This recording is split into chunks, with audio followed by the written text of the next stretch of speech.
జయ అపర్ణ, శ్రీ అపర్ణ, జై జై అపర్ణ. ఏకపాదస్థితాం దేవీం చిన్మయానంద విగ్రహాం క్షీరవల్కల సంవీతాం జటాసంఘాతధారిణీం శివచింతన సంసక్తాం తపసూదిత ప్రభాం అగ్నివర్ణాం మహాదేవీం అపర్ణాం పార్వతీం భజే. తూర్పుగోదావరి జిల్లా గొల్లప్రోలు మండలం తాటిపత్తి గ్రామంలో వెలిసినటువంటి శ్రీ అపర్ణాదేవి అమ్మవారు. అపగతరుణ అపర్ణ అని చెప్పి ఆర్యోక్తి అనగా మనకున్నటువంటి సర్వ రుణములు తీసినటువంటి అమ్మవారు అపర్ణాదేవి. రుణము అనగా ఇక్కడ బాధ్యత. మనకి మనిషి పుట్టిన ప్రతి ఒక్కరికి కూడా పంచరుణములు ఉంటాయి. పంచరుణములు అనగా 5 రుణములు: పితృణము, దైవరుణము, భూతరుణము, మనుష్య రుణము, యజ్ఞ రుణము. ఈ రుణము తీర్చాలి అంటే చాలా కష్టమైనటువంటి వ్యవస్థ ఈ కలియుగంలో. కానీ ఒక్కసారి అమ్మవారిని దర్శనం చేసుకున్నట్టయితే ఈ యొక్క రుణం తీరిస్తే ఎంత ఫలితం వస్తుందో ఒక్కసారి అమ్మవారిని దర్శనం చేసుకుంటే అంత ఫలితం వస్తుందని చెప్పేసి శివపురాణం చెప్పబడినది. అసలు అమ్మవారు ఎవరయ్యా అంటే పర్ణములు అనగా ఆకులు అనములు. అలాంటి పర్ణములు ఏమీ తినకుండా అమ్మవారు ఎడమకాల మీద నిలబడి కుడికాలు ఎడమకాల మీద పెట్టుకుని 2 చేతులు కూడా పైకి పెట్టుకుని అమ్మవారు తపస్సు చేశారు.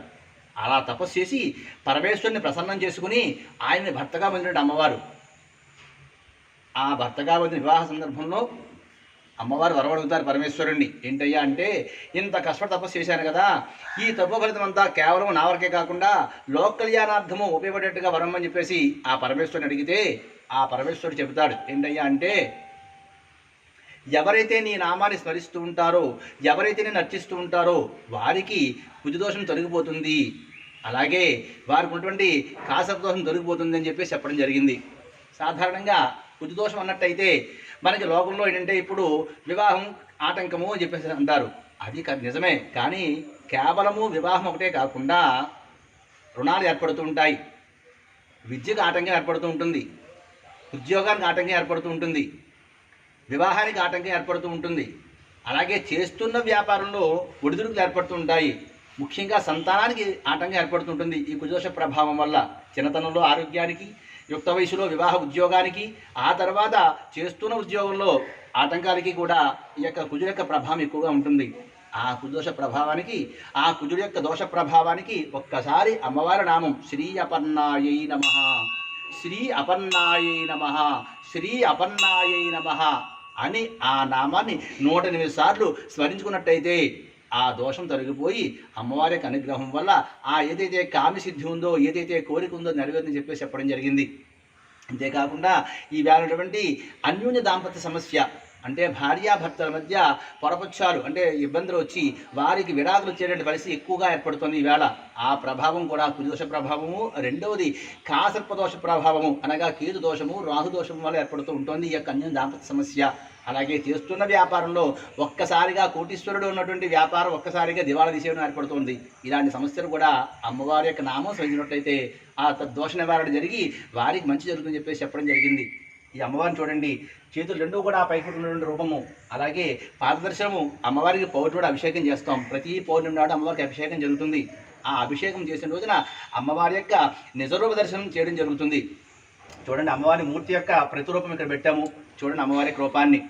ప్రతి మంగళవారము కూడా ఉదయం 6 గంటల నుంచి 11 గంటల వరకు కూడా అమ్మవారికి కుజదోష ప్రభావానికి సంబంధించినటువంటి పూజలు జరుగుతూ ఉంటాయి. కుంకుమార్చన ఇక్కడ అమ్మవారికి. అలాగే శుక్రవారం నాడు ఉదయం 7 గంటల నుంచి కూడా రాహుదోషము, కేతుదోషానికి సంబంధించినటువంటి పూజలు జరుగుతూ ఉంటాయి అమ్మవారికి. ప్రతి నెల కూడా దసరా శరన్నరాత్రి 10 రోజులు కూడా అత్యంత వైభవంగా అమ్మవారికి కుంకుమ జరుగుతూ ఉంటాయి. అదేవిధంగా అమ్మవారి యొక్క కళ్యాణం ఉత్సవము ఫాల్గుణ శుద్ధ పంచమి రోజున అపర్ణా సమేత నాగేశ్వర స్వామి వారికి అత్యంత వైభవంగా కన్నుల వైకుంఠంగా కళ్యాణ బ్రహ్మోత్సవాలు ఒక 6 రోజుల పాటు జరుగుతాయి. ఇది అమ్మవారి యొక్క పూర్తి విశేషాలు. అంతేకాకుండా ఇక్కడికి వచ్చినటువంటి మంగళవారము, శుక్రవారం వచ్చిన భక్తులందరికీ కూడా ఆలయ కమిటీ వారు వచ్చిన భక్తులందరికీ కూడా ఉచితంగా అన్నదానం ఏర్పాటు చేస్తున్నారు. ఈ మధ్యనే భక్తుల యొక్క సహాయ సహకారాలతోటి వచ్చినటువంటి భక్తులు రాత్రివేళ శయనించడానికి, అలాగే ఉండడానికి, విశ్రాంతి తీసుకోవడానికి ఇక 2 మందిరాలు కూడా ఏర్పాటు చేయడం జరుగుతోంది. అలాగే ఇక్కడ ఉన్న ఆలయ కోనేరును కూడా శుభ్రపరిచి వచ్చిన భక్తులందరూ కూడా ఇక్కడ స్నానం చేసేటట్లుగా ఇక్కడ ఆలయ కోనేరును కూడా పరిశుభ్రం చేసి ఇక్కడ ఉన్నటువంటి ఆ గ్రామస్తులు, అలాగే భక్తులు, ఆ యొక్క దాతల యొక్క సహాయ సహకారంతో ఈ ఆలయం అభివృద్ధి జరుగుతుంది. అవకాశం ఉన్నవారు వచ్చి అమ్మవారి ఆలయం దర్శనం చేసుకోండి. ఈ ఆలయం ఎక్కడుందయ్యా అంటే కాకినాడకి సుమారుగా 25 కిలోమీటర్ దూరంలో ఉన్నది. కాకినాడ నుంచి అన్నవరం వెళుతుండగా కాకినాడ, పిఠాపురము, గొల్లపురం దాటిన తర్వాత ఒక తాటిపతి జంక్షన్ చెప్పేసి వస్తుంది. అక్కడి నుంచి 3 కిలోమీటర్ల లోపలికి వచ్చినట్టయితే అక్కడ అమ్మవారి ఆలయం దర్శనం చేసుకోవచ్చు. సామర్లకోట కూడా 20 కిలోమీటర్ దూరంలో ఉంది. అన్నవరం క్షేత్రానికి 20 కిలోమీటర్ దూరంలో ఉన్నది. అలాగే ఈ యొక్క క్షేత్రానికి దర్శనానికి ఉదయం 6 గంటల నుంచి కూడా 12 గంటల వరకు కూడా ఇక క్షేత్ర దర్శనం ఉంటుంది.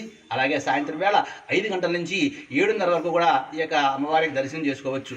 ఇది అమ్మవారి యొక్క విశేషాలు. రండి, తరించండి, అమ్మవారి యొక్క అనుగ్రహాన్ని పొంది అమ్మవారిని కనులారా వీక్షించి మీకున్నటువంటి సమస్య ఏదైతే ఉందో అమ్మవారికి విన్నవించుకోండి. అమ్మవారి యొక్క అనుగ్రహాన్ని పొందండి. అమ్మ దయ ఉంటే అన్నీ ఉన్నట్లే. జై అపర్ణ, శ్రీ అపర్ణ, జై జై అపర్ణ.